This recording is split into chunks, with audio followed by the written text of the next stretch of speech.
Buenos días a todos, o buenas tardes ya. Muchas gracias por haber venido aquí a la presentación del nuevo libro del embajador Elorza, que se presenta dentro de la colección La valija diplomática, que es una colección creada en el año 2000 por el embajador Alonso Verde Toledo, y en la que estamos muy contentos de que el embajador Elorza haya querido que además con este sea nuestro primer volumen de 2024. En este año intervendrán José Ramón Fontán, que es fundador y exdirector gerente de ANACEF, señor ministro, y el embajador Elorza, que ha sido, pues, como saben, embajador en Italia, San Marino, en la FAO, en Francia, en Rusia, en la Unión Europea y en la India, donde trabajé a sus órdenes hace ya un montón de años, pero si todavía se acuerda. Así que les dejo con ellos y deseando que les guste la lectura de este libro. Gracias.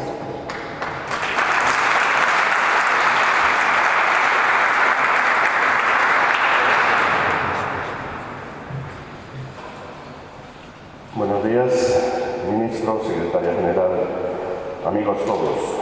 Antes de empezar, yo quisiera tener un recuerdo emocionado para los que ya han completado su última asignatura y no pueden estar hoy con nosotros, pero todos los tenéis en la cabeza y vaya para ellos mi recuerdo. Dicho esto, yo estoy aquí porque tengo muchos años y también porque estoy muy agradecido a Javier Elorza. Javier Elorza ha hecho mucho por la pesca española de larga distancia y hemos tenido el privilegio de vivirlo juntos. Por mi trabajo durante 40 años en el sector pesquero y flotas de larga distancia, he conocido y he tenido el honor y el placer de conocer a 18 ministros, a 7 o 8 comisarios, a muchos secretarios generales, pero he de decir que nadie como Javier. Javier, 6 veces embajador de España, nada menos, ha sido pues quien más ha colaborado con nosotros, con una dedicación tremenda y con un sacrificio en ocasiones encomiable. Realmente no era fácil, nosotros éramos francamente agresivos y él lo llevó bastante bien. Le conocí en Rabat cuando era un joven director de la Oficina Comercial y Económica de la Embajada de España y posteriormente ya intimamos más cuando él fue subdirector general de Relaciones Pesqueras Internacionales, Zona Sur, y todo bajo la dirección de Miguel de Aldasoro. Gran recuerdo también para el gran Miguel, que fue un hombre que para nosotros supuso un antes y un después, porque fue la llegada de los diplomáticos a la Secretaría General de Pesca, entonces subsecretaría, y abrió, sobre todo para los que pescábamos lejos de España, pues un horizonte donde la acción exterior destacaba porque era necesaria, lógicamente. Y yo tengo un personal y gran recuerdo de Miguel Aldasoro. Pero no hemos venido a hablar de mí, hemos venido a hablar de Javier y de su libro. La verdad, hay que agradecer también a todo lo que es la actuación de la Administración española en la negociación, en la firma, en la renovación de acuerdos pesqueros con tantos países terceros que han permitido durante más de medio siglo, incluso más, a nuestra flota de larga distancia faenar bajo esos acuerdos pesqueros. Primero a nivel de España y después de nuestra adhesión en el 85, bajo la égida ya de la Comisión con la bendición del Consejo de la Comunidad Europea. Han sido, digamos, muy buenos padrinos, nos han permitido faenar y continuar trabajando cuando la negociación y la firma de los acuerdos pesqueros era muy dura y realmente hay que agradecerlo. El libro de Javier describe con precisión los avatares por los que hubo que pasar para crear y mantener una actividad cuyos principales artífices fueron nuestros tripulantes, maestros en el arte de la pesca y esforzados como el que más, que dejaron un recuerdo imborrable allá por donde pasaron, allá donde nos han conocido en todo el orbe, aprecian y valoran lo que es las tripulaciones españolas y la flota española de pesca. La verdad una anécdota. Tengo muchas anécdotas, son 40 años de África, da para mucho, y también en Sudamérica. Pero si me lo permitís, os voy a contar alguna anécdota que incluso hoy en día a mí mismo me parecen increíbles. Cuando el primer acuerdo pesquero con Mauritania para nosotros en el año 77 lo firma José Yadoy Fernández Urrutia, Ministerio de Comercio, que le convencimos para que cogiera el mister y no se viniera con nosotros a Nuakchot. Lo firmó en una noche, no se desnudó, se sacó la corbata y simplemente reposó vestido. Al día siguiente se dio una gripa a la cara y ya firmamos el acuerdo. Cuando iniciamos ese acuerdo, imaginaros 250 barcos rastreros o enceladores que tenían que pasar juntos la inspección, el embarque de marineros obligatorio de Mauritania. Pues allí estábamos fondeados en la bahía de Nodibú, los 250 barcos. Cuando ya creíamos tener todo solucionado, imaginar que teníamos que embarcar 2 hombres por cada barco, 500 mauritanos que no se habían embarcado en su vida. Eran todos enchufados, eran todos recomendados, hijo de, sobrino de. Bueno, pues nada, conseguimos que la cosa avanzara y cuando ya estaba todo listo, aparece un representante de ellos y nos dice: ¿y el té? Yo, ¿cómo el té?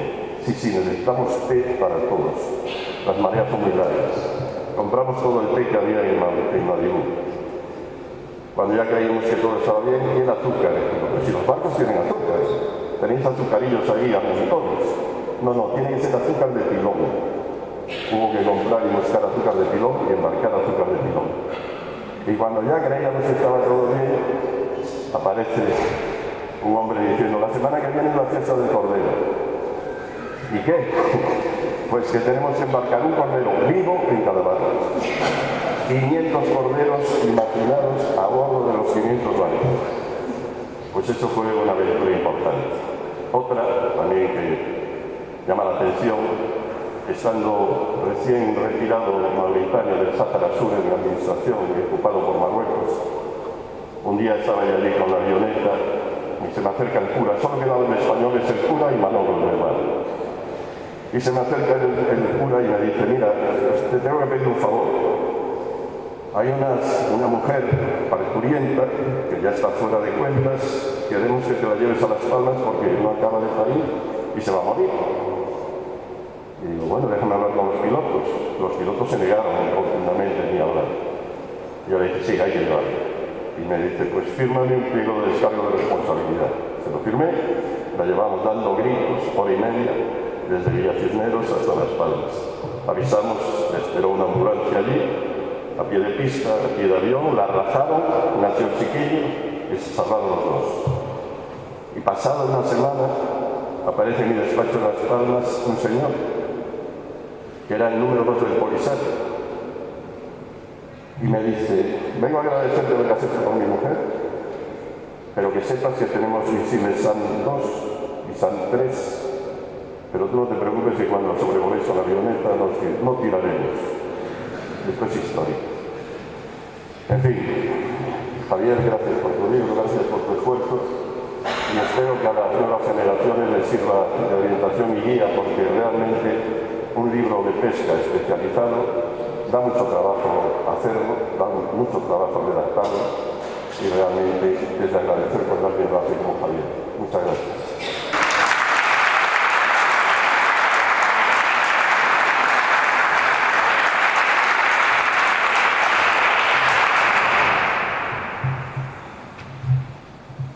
Ministro, muchas gracias por la oportunidad de estar aquí en esta sala. Secretaria General, autoridades, amigos y amigas. Es lunes por la mañana, lo cual es un sacrificio doble, y valoro toda vuestra asistencia. Al venir aquí estaba pensando, por lo menos lo vas a contar, no lo vas a vivir otra vez. Que es que lo que vivimos fue muy especial, muy especial. Cuando llegamos a pesca, mayo-junio del año 79, no había acuerdo con Marruecos, había 12 barcos apresados que les pedían por cada barco multas de más de 100 millones de pesetas porque acababan de subir la tarifa. Había un acuerdo con Mauritania que estaba cayéndose porque en agosto la RAS iba a firmar con Mauritania una retrocesión del tercio del Sáhara y Marruecos se iba a ocupar inmediatamente, con lo cual perdíamos esa zona de pesca. Y el 17 de mayo vencía el acuerdo con Senegal y nos quedábamos sin acuerdo. En África solamente teníamos un acuerdo con ISEAF, Namibia, en el marco de una organización internacional, porque era Sudáfrica la gestora y tenía que compartir la pesca porque no era muy popular Sudáfrica en aquel momento en el mundo. O sea que digamos en un momento en el que nos habíamos quedado sin nada, no había absolutamente ninguna base legal para poder ejercer la actividad pesquera. Y veníamos de sitios diferentes. Miguel Gasol era el jefe, había cogido un señor de Hacienda, llamado Cabello, un señor de Pesca Interior, ministro de la Marina, Horacio Rosa, un gerente de una compañía pesquera importante en Molares, Gonzalo Vázquez. A Miguel Oliver lo había confirmado y lo había potenciado. Y nos han dado diplomáticos, tanto aquí a mí, uno al norte de Gibraltar y otro al sur. Y yo decía, ¿el sur de qué? Si no tengo acuerdos. Si es el vacío más absoluto. Si es una trampa, porque la situación no solamente era que no tenías acuerdos, sino que había unas estructuras mafiosas en algunos puertos que vendían la mercancía de que ellos controlaban a las patrulleras marroquíes o mauritanas, y no era verdad.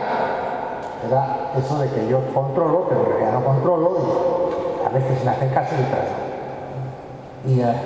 Y tuvimos que luchar contra esas estructuras paralelas en la zona de Gaza.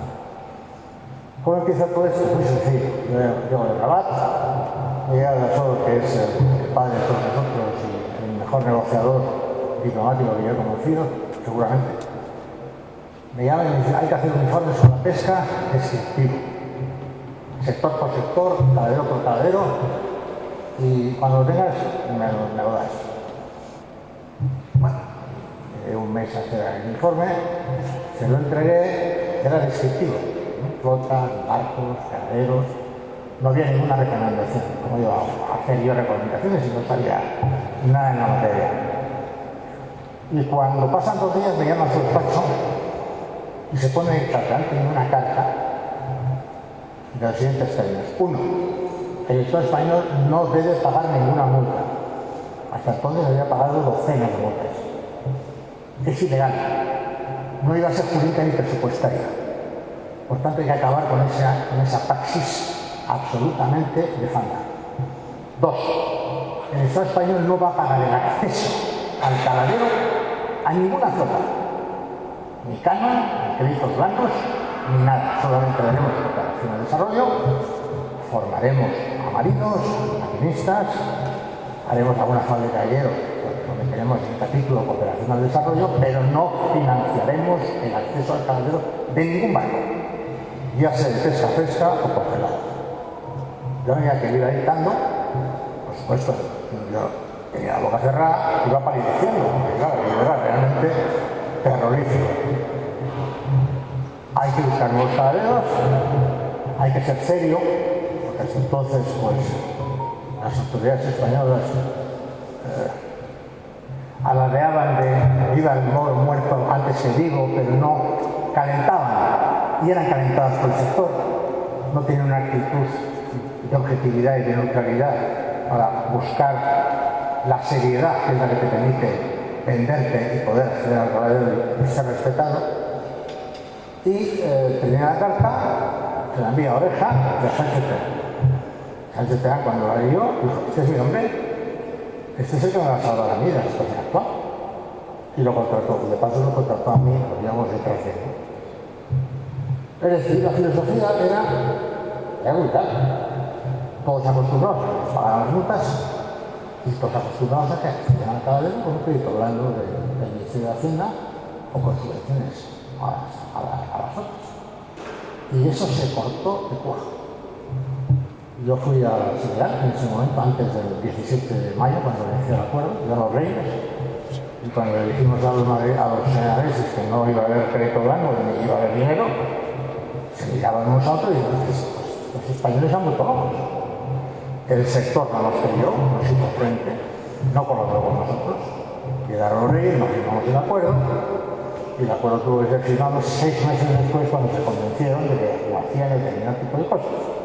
Ellos, con su dinero, gestionado por nosotros y contrabalanceado con nosotros, con cooperación al desarrollo, honor y honor. ANABAC, que era la Asociación Nacional de Buques Congeladores de Atún, de Bermeo, nos echó el pulso hasta el último día. Porque había 4.700 toneladas de atún que se desembarcaban en Senegal pagando a precios de mercado, y los senegaleses tenían conserveras, no tenían barcos, tenían conserveras, hasta el último día. Y así entramos en pesca, situación realmente muy desastrosa. También es verdad que tuvimos relativamente suerte, porque si yo piso pesca el 13 de junio, el 1 de julio entra en vigor el primer acuerdo con Marruecos.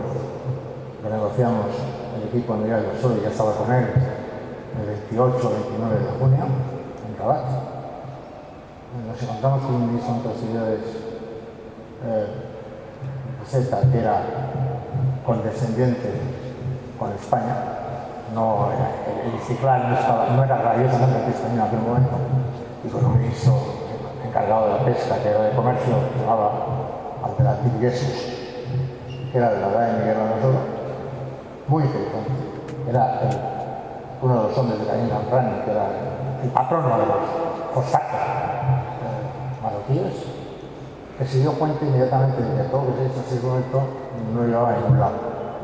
¿Qué se había hecho? Pues habían extendido las aguas de 60 millas, habían impuesto en el 73 obligaciones sociales mixtas con el 51% marroquí más la gerencia marroquí. ¿Quién iba a invertir en esas sociales? No, la marroquí esa pensaba para que tenía ya algo en Marruecos para quitarse, pero no para que viniera capital nuevo a invertir. Y el bucle de que yo controlo las patrulleras, que me hacen mi dinero y yo evito que te apresen. Para ver, no para hacer la multa, ya no un duro, por eso se venía abajo. Y de esos le dijo a Miguel una cosa muy importante: vamos a hacer una foto, porque ni tú ni yo sabemos cuántos pesqueros y barcos tienes, y vienen ese lado. Y hicieron la foto. Salieron 1.160 buques, y luego Ramón Fontán añadió 240 más. No quiso meternos en acuerdo porque en los acuerdos de Madrid los buques que pescaban en el Sáhara no pagaban durante 5 años. Y como él pescaba en el Sáhara, exigió que cumplieran los marroquíes la cláusula. Luego se incorporó cuando vio que el periodo de 5 años se acababa. Y pasamos de 1.160 a 1.400 barcos. A cambio de que canon por pesca, ninguna obligación de desembarco, ninguna obligación de tener que poder pesar a bordo. No había que comprar el té ni el azúcar. Era dinero, pesca, punto. Unas reglas biológicas y técnicas muy sencillas y muy fáciles, ¿no? Malla de 40 milímetros, no se puede pescar, no sé, con parámetros infinitos y cosas así. Y saco la foto y viene la segunda parte. Esos 1.600, esos 1.160 más 240, ¿de dónde salieron? Pues sí, había un biólogo, Jerónimo Bravo, de Laguna, Antártica, que era el director de la oficina de Tenerife, del Instituto de Oceanografía, que había hecho campañas oceanográficas, incluyendo a biólogos marroquíes durante varios años seguidos, en una época en la que Marruecos no se hablaba con España antes de llamarse Verde. Y él había conseguido hacer las campañas de los marroquíes para que compartieran todos sus resultados. Y gracias a estos estudios, los marroquíes nos aceptaron que entre los 20 zonas por un lado y 18 por otro, que eran así como 600 o 700 barcos. Si Jerónimo no hubiera estado, si no hubiera hecho el trabajo que hizo, hubiéramos salido muy mal, porque como no había ningún criterio para aceptar el número de barcos científico, hubiera sido desastre. Luego estaba por ahí Jerónimo, chiste, ¿no? Pero a él fue que se le ocurrió la ingeniosa idea de quitarse el tema del Sáhara en el acuerdo. Dijo, ¿por qué en lugar de hablar del Sáhara o no Sáhara, no cogéis un punto geográfico al norte de la frontera entre el Sáhara y Marruecos? Buscar ahí un punto geográfico que encontramos, Cabo Non, a 70 kilómetros al norte de la frontera del Sáhara español. Había un cabo pequeño llamado Cabo Non, que por cierto en español no existía, pero los franceses sí que lo tenían. Estaba al lado del río Dra. Pues al norte del Cabo Non y al sur del Cabo Non. Cuando yo pesco al sur del Cabo Non, yo pesco hasta Mauritania. Y cuando, para mí, y para Marruecos, yo mismo, hasta Mauritania. Y no tenemos cuestión de soberanía, administración ni nada. Y funcionó. Y funcionó muy bien. Firmamos el acuerdo. 29 de junio. Venimos a Madrid. Súper felices. Súper felices.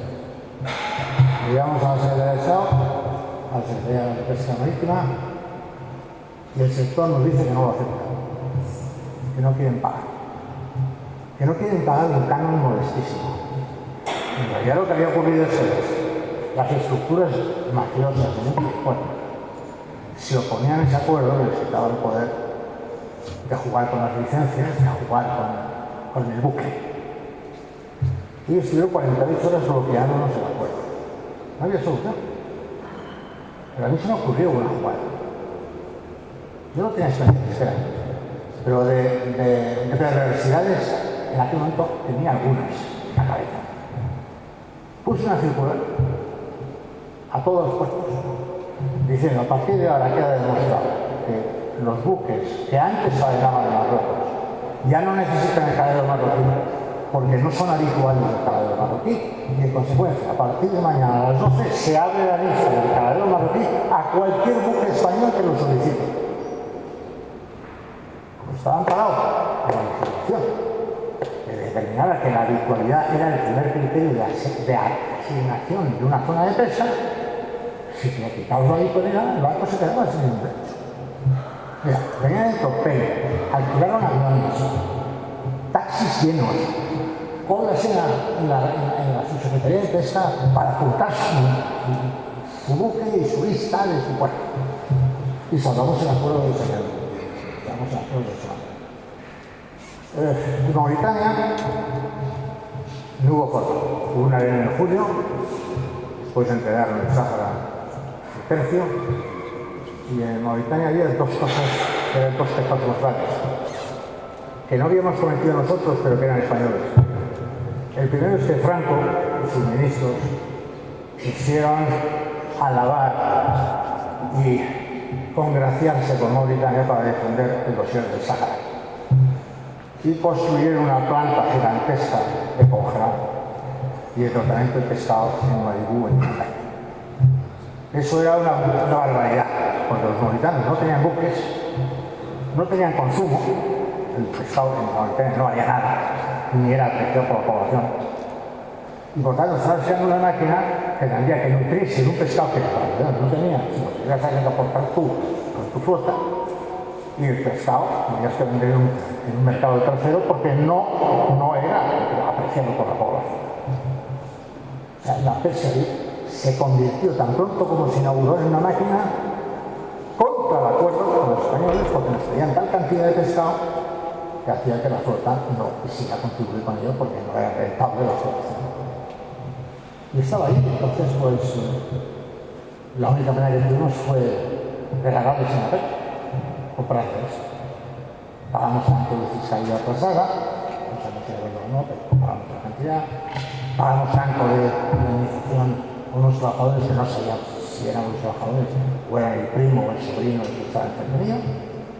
Dimos un dinero cash para reflotar los circuitos comerciales de la empresa y le regalamos una pesca. Eso permitió más tarde la Comisión, que fue la que retomó el acuerdo con Mauritania, porque Portugal tenía un acuerdo con Mauritania de pesca. La Comisión ya no tuvo el lastre de Mapel. Y el segundo inconveniente, gravísimo, cuando nos tropezamos, tengo que decir, un diplomático, el bien pecado y no el pecado, había añadido un cero a la obligación de desembarco. Y en lugar de 2.000 toneladas, figuraban 20.000. Y los mauritanos tenían esa página clavada en sus despachos y cada vez que entrabas, pues señalaban, nos debéis 20.000 toneladas. Nos debéis 20.000 toneladas. Sois unos chorizos, sois unos mentirosos, os habéis engañado. Y claro, Martán quería pescar. Con ese papel ahí, que conocía por la administración, es que era imposible, ¿no? Y estudió que son los portugueses y la comisión, muchos años después, que nos permitieran acceder a que soy el mejor caballero que tiene la Unión Europea, sin duda ninguna. Bien, volvamos a abrir el tema. No había dinero, salvo escasos minerales para cooperación al desarrollo. Teníamos unas flotas de fresco cautivas, Mauritania, Marruecos, Senegal en parte, por supuesto Portugal, más arriba. Esas flotas no tenían alternativa, nada más que seguir en esos cables. Y teníamos 557 barcos congeladores modernos. Cosa curiosa, el régimen de Franco se puso a fabricar barcos cuando en el derecho del mar se había declarado ya las 200 millas como zona económica exclusiva. Y ese es el momento en que España fabrica más barcos congeladores que arrastre y cerca. Es curiosísimo, como si los relojes de la historia funcionaran completamente desacompasados, ¿no? Pero teníamos esos 557 que podían ser utilizados en muchos caladeros, podíamos cambiar el caladero. Con lo cual, era capital nuevos, conseguir nuevos caladeros. Empezamos a recorrer la África entera, unas veces infructuosamente, Túnez, Argelia, Tunecino me dijo, nos hemos quitado los irascibles italianos sicilianos y venís vosotros. De ninguna manera. No estamos dispuestos a hacer otro acuerdo con otro país desarrollado.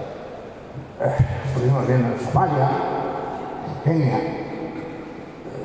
y en algunos lugares conseguimos ese acuerdo.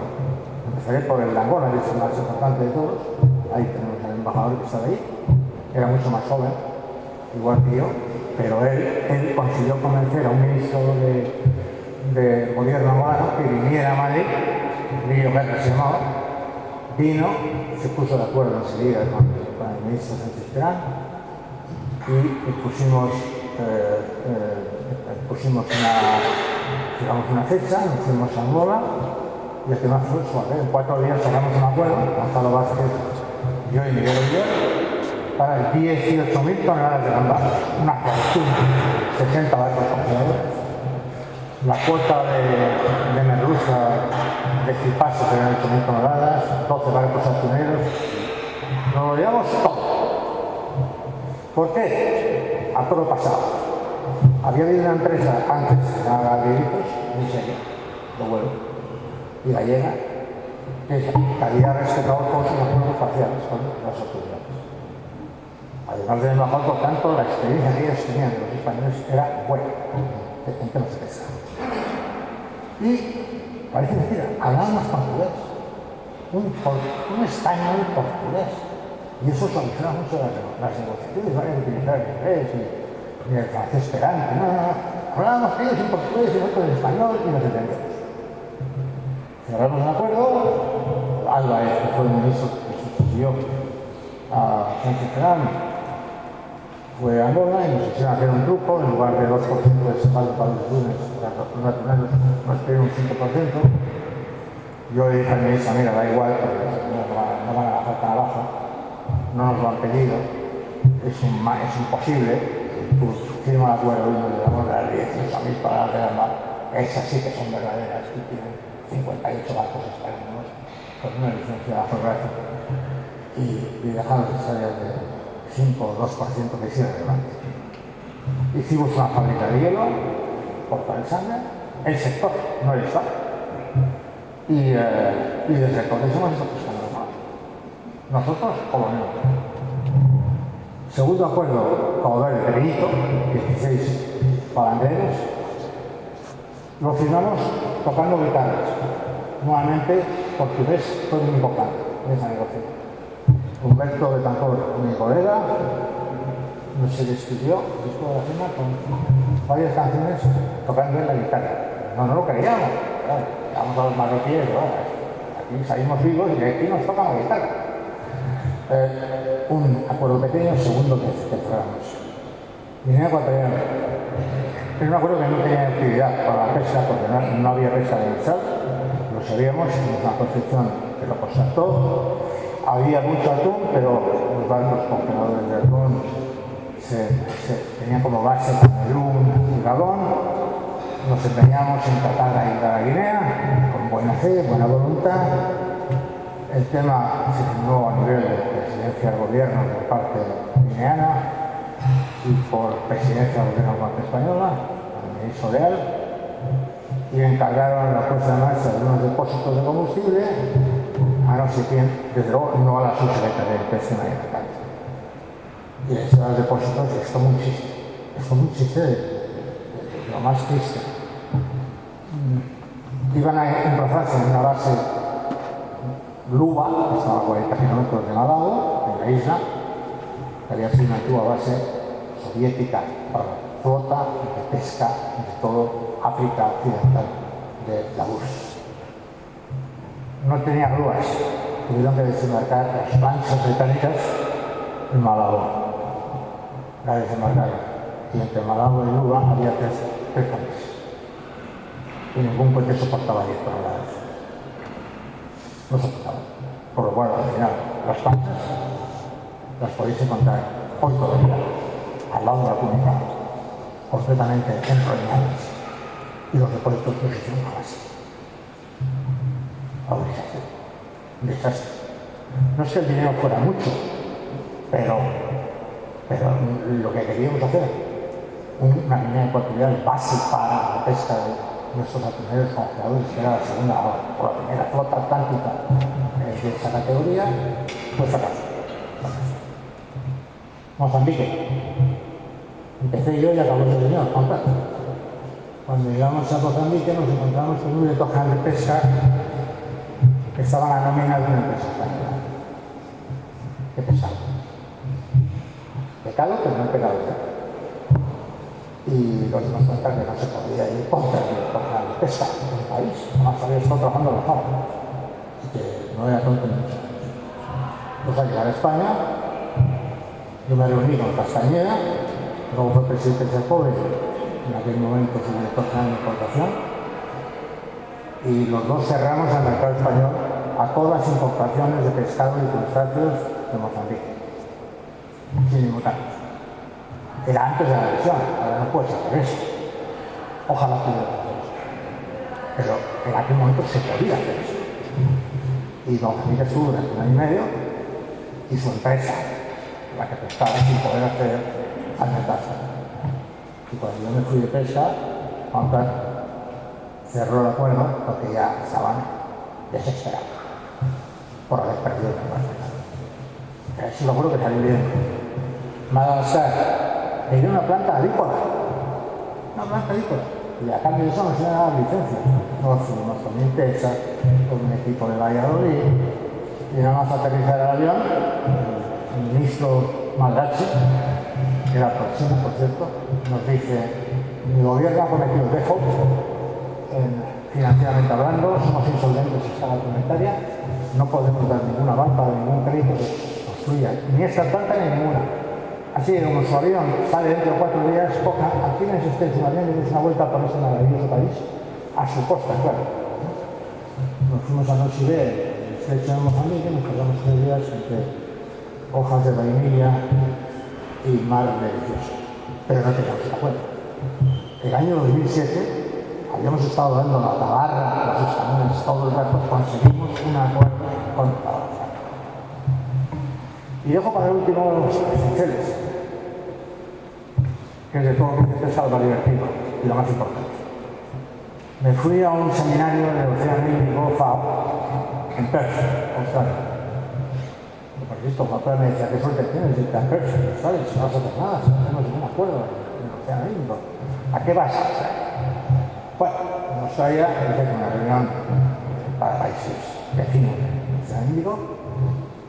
Había una biblioteca y había muchas obras de túnicos. Me aburría, empecé a leer algunas cosas y me hice amigo de un biólogo francés que salía de esto. Lo invité a un restaurante que se llama Towers Martin, era esos que en 90 minutos dan la vuelta a todo el panorama de Perth, y tanto la gallina, me lo costó todo. Dijo, Antonio, aquí en el Índico hay lo que quieras. Lo pescan los chinos, los coreanos con palanca de largo, los vecinos de Maldivas y de la India, pero hay unos calibres impresionantes.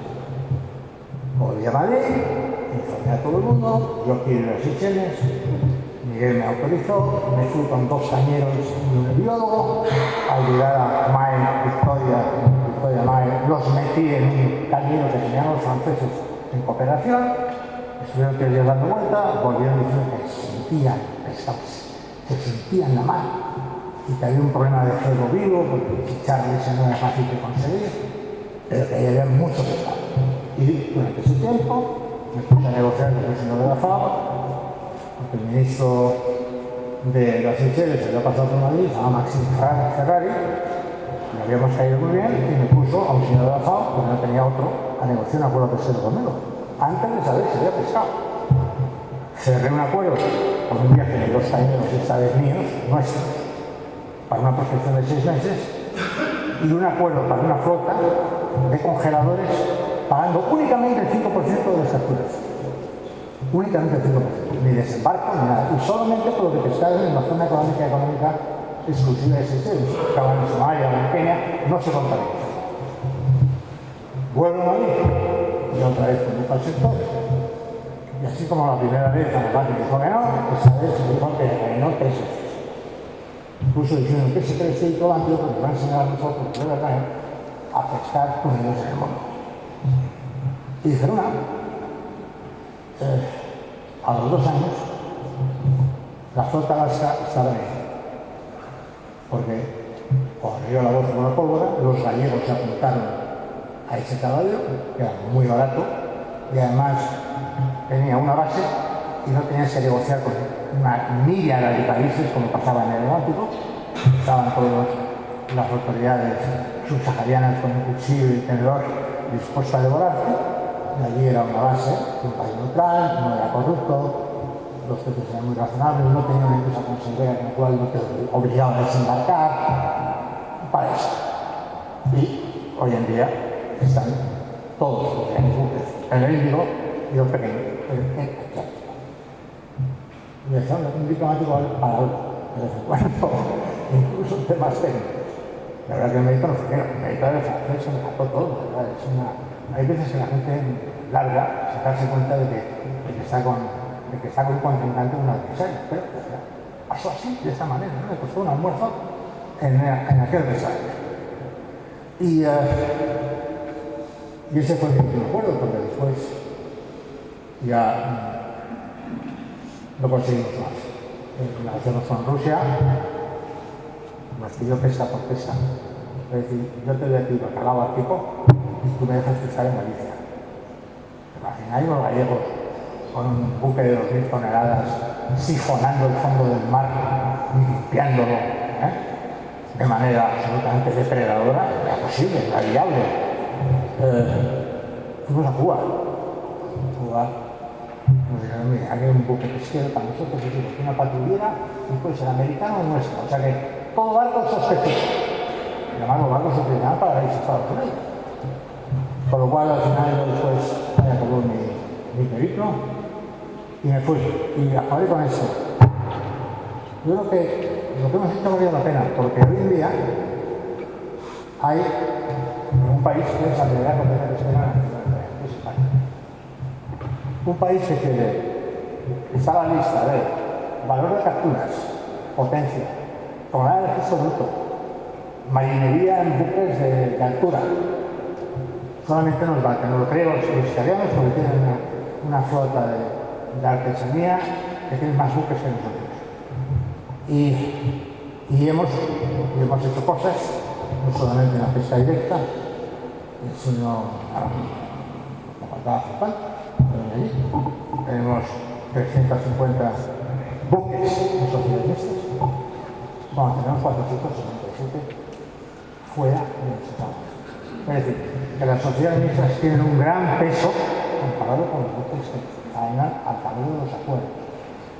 Y en teoría las empresas mixtas tienen buques mayores, porque no tienes que compatibilizar con ninguna parte débil del sector, ¿no? Y una cosa muy importante. Hace 2 años un francés proteccionista, Macron, lanzó el concepto de economía estratégica, que yo creo que es una idea que debe ser utilizada por la pesca a fondo para garantizarse que creen instrumentos para que haya una parte de la Comisión que sea europea. Y la comunidad tiene mucho dinero, muchísimo dinero, y tiene el mercado. Y cuando me dicen amigos de Bruselas, no, es que el mercado no lo jugamos. No, nosotros en un noruego o un inglés, claro que juegas el mercado. El noruego te quita todo. Te quita todos los aranceles y todas las paratasas. ¿Y qué pasa? ¿Que no podemos tener ese diálogo con un país sudafricano o con un país árabe? Pues por supuesto que sí. Por supuesto que la autonomía puede que convierta lo que llaman la retirada de las naves y de Genofonte, perdiendo cada año caladeros, barcos de acceso. Creo que sea un concepto que redinamice todo este asunto y le dé a la Unión Europea a un objetivo más. Acá, la Comisión Indicable, el simplicius ese que se llama Comisario de Medio Ambiente, Océanos, pequeñito al final, y pesca, desaparezca o cambie el título a la sería. Y la pesca vuelve a ser otra vez una actividad económica rentable. Pero en España sigue teniendo el 1% del PIB y en algunas regiones como el Paco Millán hasta el 10%. Muchas gracias.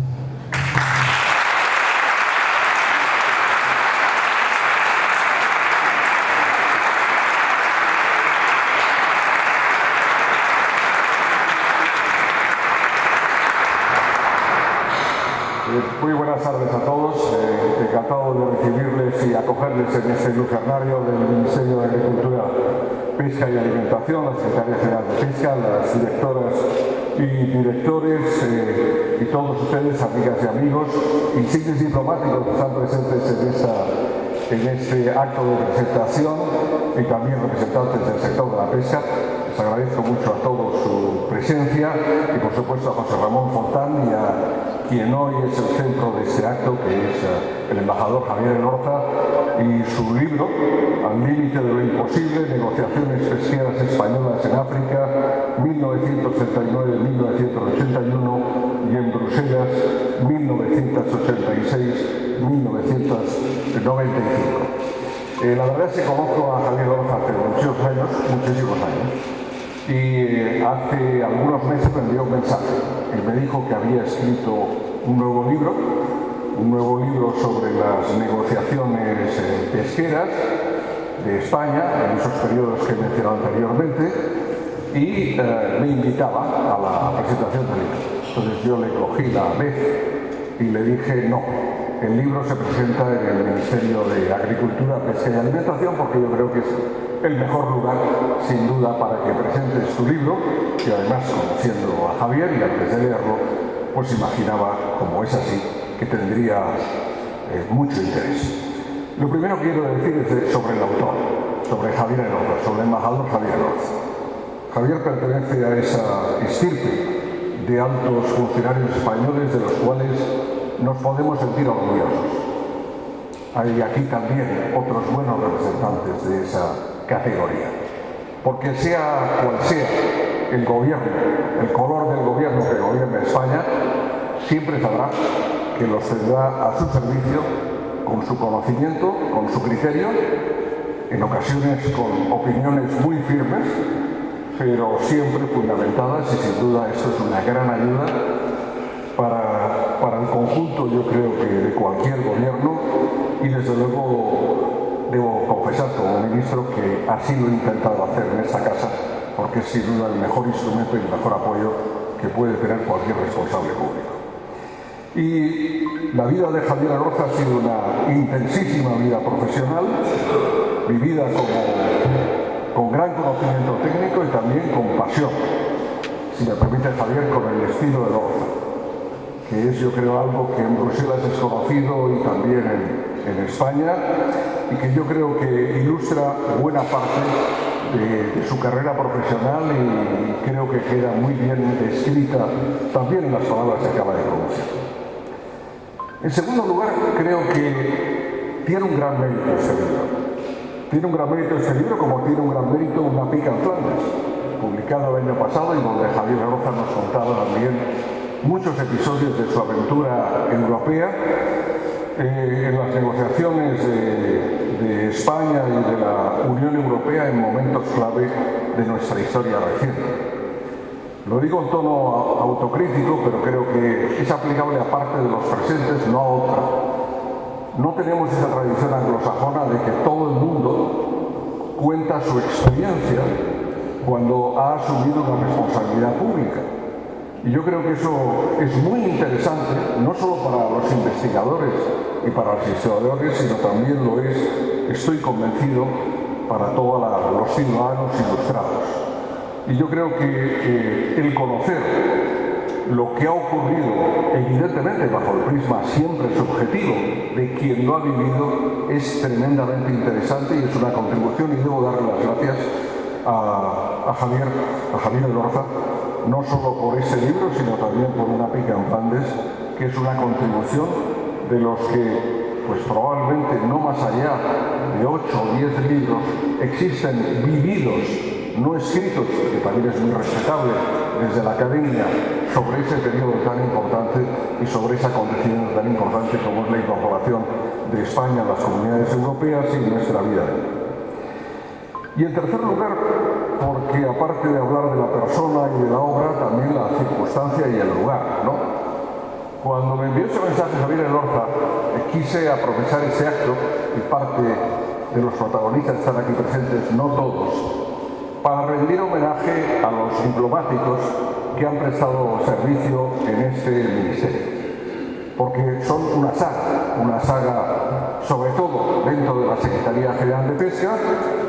Debo decir que el último de los que ha prestado servicio en esta casa, Antonio Rodríguez de Liébana, que hasta hace un mes pertenecía a mi equipo, lo ha sido en una posición más horizontal, subdirector de Relaciones Internacionales y consejero diplomático del ministro, pero evidentemente yo creo que pertenece a esa tradición diplomática que tiene una razón de ser, sin duda, y lo vemos también en el libro, en circunstancias muy concretas, pero que yo creo que es una perfecta simbiosis entre lo que hace este ministerio y sin duda todas las relaciones exteriores que tutela y coordina el Ministerio de Asuntos Exteriores. Y bien, llegados a este punto, debo hacerles una confesión. Tuve en unas ocasiones en una librería, hace algunos años, en las manos un libro que se titulaba Cómo hablar de los libros que uno no ha leído. Era de un autor francés, por cierto, era de esta tierra le gustará a Javier Elorza. No compré el libro, pero además confieso que una de mis incapacidades es que no soy capaz de participar en la presentación de un libro que no he leído. Por tanto, lo he leído y me ha parecido muy interesante, me ha parecido sinceramente a mí personalmente apasionante, porque creo que sitúa muy bien lo que a veces perdemos con la perspectiva del tiempo. No solo hay mucho ruido ambiental y se discute y se gasta mucho tiempo en cuestiones niñas y a veces poco tiempo en cuestiones realmente sustantivas, sino que a veces se pierde la perspectiva histórica de las cosas y la razón de ser de las cosas. Por ejemplo, leyendo el libro de Javier Elorza, he recordado pues, el contexto, por ejemplo, de la evolución del derecho del mar, las 200 millas de la zona económica exclusiva que traen causa de buena parte de los acuerdos a que se refería Javier Elorza hace un momento. Un aspecto que me ha gustado mucho como ministro y también como gestor, la configuración de la administración pesquera a partir de 1978, de la Constitución española, de la transición, como viniendo del Ministerio de Comercio, ¿verdad?, pasa por transportes para acabar recabando en esa su casa, la auténtica, la buena, que es el Ministerio de Agricultura, Pesca y Alimentación. Y después el repaso monográfico ha hecho referencia al autor a algunos de ellos y algunos episodios, pues de Marruecos, de Guinea Ecuatorial, de Senegal, de Mauritania, de Cabo Verde, de Angola, de Namibia, de Argelia y de Túnez, de Madagascar, de Seychelles, de Estados Unidos, de Mozambique, de América Latina, de Rusia o también de Bruselas en sus misiones como representante permanente adjunto y posteriormente como embajador representante permanente.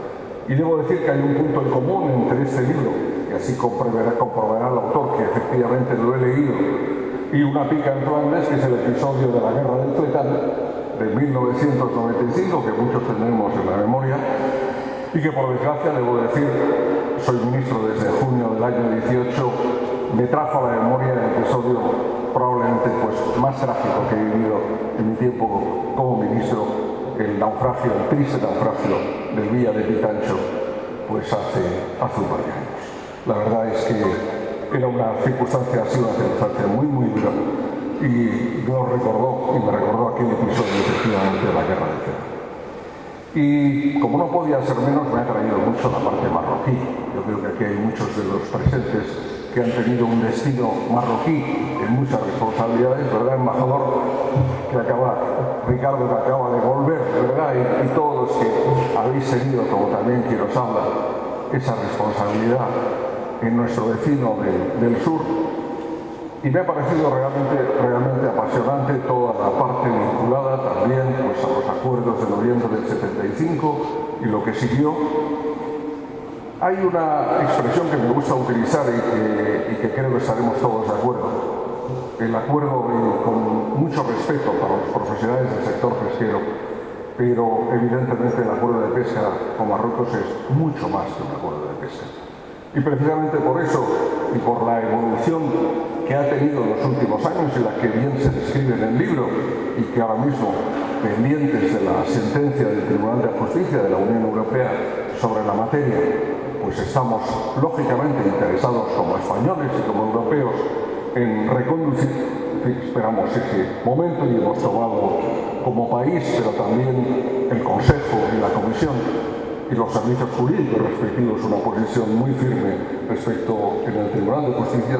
Veremos cuál es en su caso el día de la sentencia, pero evidentemente está ahí y continúa estando ahí, sea cual sea efectivamente el número de licencias que utilizamos o bien, lógicamente, las capturas que efectuamos. Y también, de nuevo, el caladero mauritano, que es y continúa siendo realmente de un tremendo interés para nuestra flota.